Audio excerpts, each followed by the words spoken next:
Today, I'm going to teach you how to lock in your timing with this essential rhythm guitar practice hack. Let's get into it. So let's say I'm trying to play something at 100 beats per minute. I'm going to turn on my metronome. So 1 and 2 and 3 and 4 and...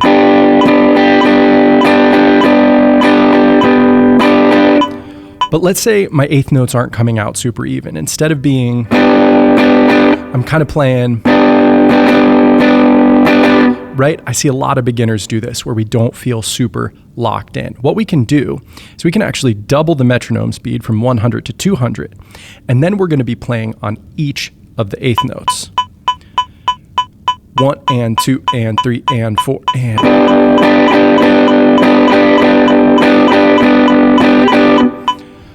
Now, because we're checking in more often with the metronome, it's going to make it easier to stay on beat. But the reverse of that is also going to be true. It's going to be a little bit harder to stay on beat if we half the metronome. So now we're not listening to the metronome click on every beat, 1, 2, 3, and 4. We're actually only going to listen to it on beats 2 and 4 like this. 1 and 2 and 3 and 4 and...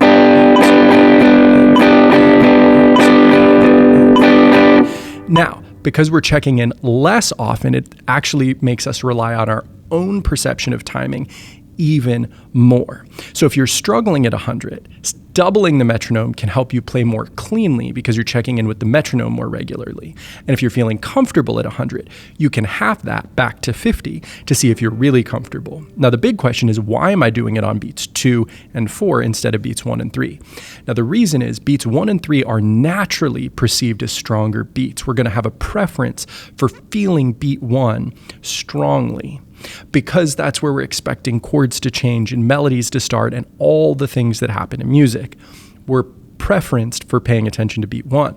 But in popular music since like the 1950s, so the last like 70, 75 years of music, we've been using what's called a backbeat. Drummers have been using the snare drum to emphasize beats 2 and 4. And if you don't know what I'm talking about, pull up any Nirvana song ever, listen for where the snare drum is, start counting along. You'll see 1, 2, 3, 4, 1, 2, 3, 4. And that backbeat is what drives popular music, the songs we know and the songs that we love. And so we're emulating that to build our own internal sense of groove instead of relying on what the drummer's doing or the metronome to keep us grooving and locked in.